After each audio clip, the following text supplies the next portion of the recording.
ክፍል 84 ተለቀቀ። እንግዲህ ኤፍዬ ምን ላይ ነው ያለችው ማለት ነው? ስለ ሉሊትም እስር ቤት ልገባ ነው ማለት ነው። ከዚህ በኋላ ያፌት አዟል። ህዊም እስር ቤት አለች ማለት ነው። ምክንያቱም ታግታለች ማለት ነው በያፌት ቁጥጥር። አሁንም ደግሞ ያፌት ሊያሳግታት ነው ማለት ነው። ሉሊትን እላቸዋለሁ ምን ላይ እንዳሉ።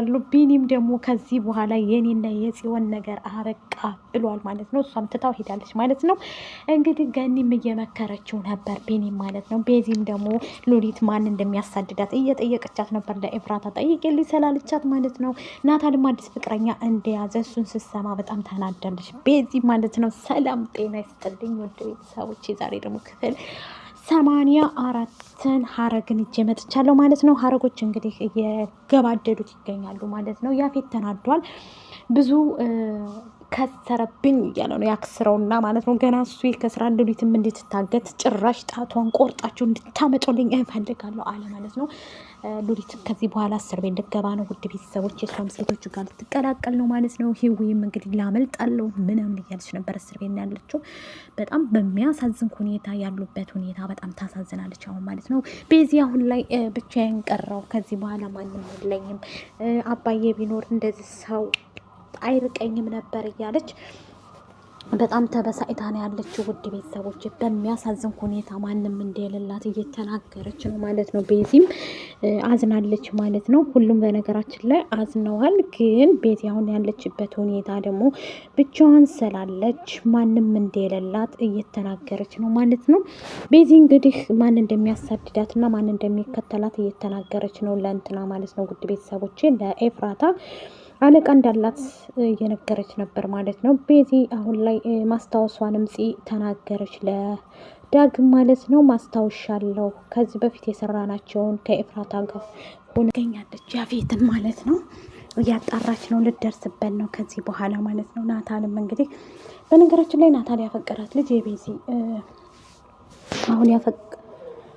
አሁን ያፈቀረችው የባልዋ እንትን ነው ማለት ነው። ቤዚ ያፈቀረችው እህቱ እንደዛ ነው የተገኘው ማለት ነው። ማለት ቤዚ ያመጣችው ፍቅረኛ ወደ እንትና ሆኗል ማለት ነው። ውድ ቤተሰቦቼ ወደ ማን ነው ስሙ? ወደ ናታን፣ የናታል ያፈቀራት ወንድምና እህት ናቸው ማለት ነው። ለቤዚም እንደዛ ሆኗል ማለት ነው። ውድ ቤተሰቦቼ አሁን ላይ ያለበት ሁኔታ ያው ነገሮችን እየደረሱበት ይገኛሉ ማለት ነው። እርግጠኛ ነኝ ሉሊትም እንግዲህ እንድትታሰር እንድትያዝ ተወስኗል ማለት ነው። ውድ ቤተሰቦች ከዚህ በኋላ እሷ እንድትያዝ ብለዋል ማለት ነው። ታገተች ማለት ነው። አይ ምስኪን የጫውቃ ከስዬ ማለት ነው። ሉሊት እየበቃ ልትታሰር ነው። ኤፉም እንግዲህ ወደ ናታል ትመለሳለች። ግን እሱ አዲስ አፍቃሪ እንደያዘ አዲስ ህይወት ጀምር ያለው አልፈልግህም ብላኝ ነው የሄደችው። ስለዚህ እኔ አልፈልጋትም እያለ ነው ማለት ነው ናታል። ኤፍራታን አልፈልግም ብሎ ተናገረ ውድ ቤተሰቦች ማለት ነው። ከዚህ በኋላ አልፈልጋትም፣ እኔ የራሴን ህይወት እመራለሁ፣ እሷም የራሷን ህይወት መርጣለች፣ እኔም የራሴን ህይወት መምረጥ አለብኝ ከዚህ በኋላ ብሎ ተነስቷል ማለት ነው። ምስኪን የጫውቃ ውድ ቤተሰቦች በጣም አዝናናል። ቢሆንም እንግዲህ ምንም ማድረግ አንችልም ማለት ነው። ኤፉዬ ውድ ቤተሰቦች ቀጣይ ላይ ናታል አዲስ ህይወት እንደጀመረ ከሰማይ በጣም ትናደዳለች ማለት ነው። ውድ ቤተሰብ በጣም ማለት ናታል እንደዚህ ማድረጉን አታውቅም። አሁን ላይ ያለችበት ሁኔታ ሌላ ህይወት እንዳለው ምናምን ተሰማኝ በጣም ትናደዳለች ቤተሰብ ማለት ነው። እና በቅርቡ እኛም እናያለን ብለናል ማለት ነው። የኤፍራታና የናታል ጉዳይ እንደቀጠለ ይሆናል ማለት ነው። አዳዲስ ያፌት ተናዷል። ገበያው ከሰረብኝ እንዴት እንደዚህ ሆነ ብሎ በጣም እየተናደደ ነው ማለት ነው። ሴቶቹ ብዙ ነገር ቀርቶብኛል በእነሱ ምክንያት ብሏል ማለት ነው። ሉሊትም እንግዲህ ያው ለመናገር ቶሎ ብላ እየተጣደፈች ነበረ። ቢኒም ደግሞ ከዚህ በኋላ አርቃትም ምን ብዬ እያሰብኩ ነው፣ እንዲርቃት አልፈልግም፣ ኤፍዬን አርቃትም ማነት ሶሪ ፂን አርቃትም እያለ ነበር። ያው ናታልም አስጠነቀቀኝ፣ ልቧ እንዲሰበር አልፈልግም እያለ ነበር ውድ ቤተሰቦቼ ማለት ነው። አሁን ላይ ያሉበት ሁኔታ በጣም ያሳዝናል ማለት ነው።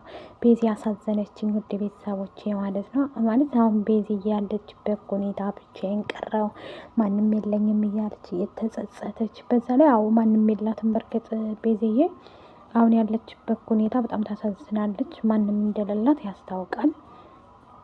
ከዚህ በኋላ ደግሞ ቀጣዩን የምናየው ይሆናል ማለት ነው። ገኒም ደግሞ ያው እየመካከረች፣ ዳግም ደግሞ ባለፈው ጊዜ ይህንን አቤልን ምን እንዳረገ ያፌትን አልወጋውም ብሎ ክዶት ስለነበር እሱም ደግሞ አስለፍልፎት ስለዚህ ጽፎ መጥቷል ማለት ነው። ውድ ቤተሰቦቼ ሪከርድ አድርጎታል። ለጽዮን እያሰማት ነበር ማለት ነው። ለጽዮን ስላሰማት ጽዮንም ደግሞ ስለዚህ አቤልን አጥብቀን መያዝ አለብን ለአንዳንድ መረጃ ስለሚጠቅመን ብላ በስልኩ ሴቭ አድርጎ ይዞታል ማለት ነው። ዳግም ያው እንደዛ ያደረገበት ምክንያት ስለከዳው ይመስለኛል ማለት ነው። ያጭበርባሪ የናታን ዘር አይደል አንተን ይወጋው ምናምን እያለ እየተጨቃጨቁ ነበር። ግን እሱ እንዳልወጋው እነሱ እንትን እንዳላለው እየተናገረ ነበር ማለት ነው። ውድ ቤተሰቦቼ በቃ በቀጣይ ደግሞ የምናየው ይሆናል ማለት ነው። እርግጠኛ ነኝ ይሄ ነገር አልቆ ጸጉሩን ተቆርጧል። ደግሞ ጸጉሩ ፍሪዙ ነበር የሚያምርበት በነገራችን ላይ ዳግም ማለት ነው። አሁን ጸጉሩ ስለተቆረጠ ምናምን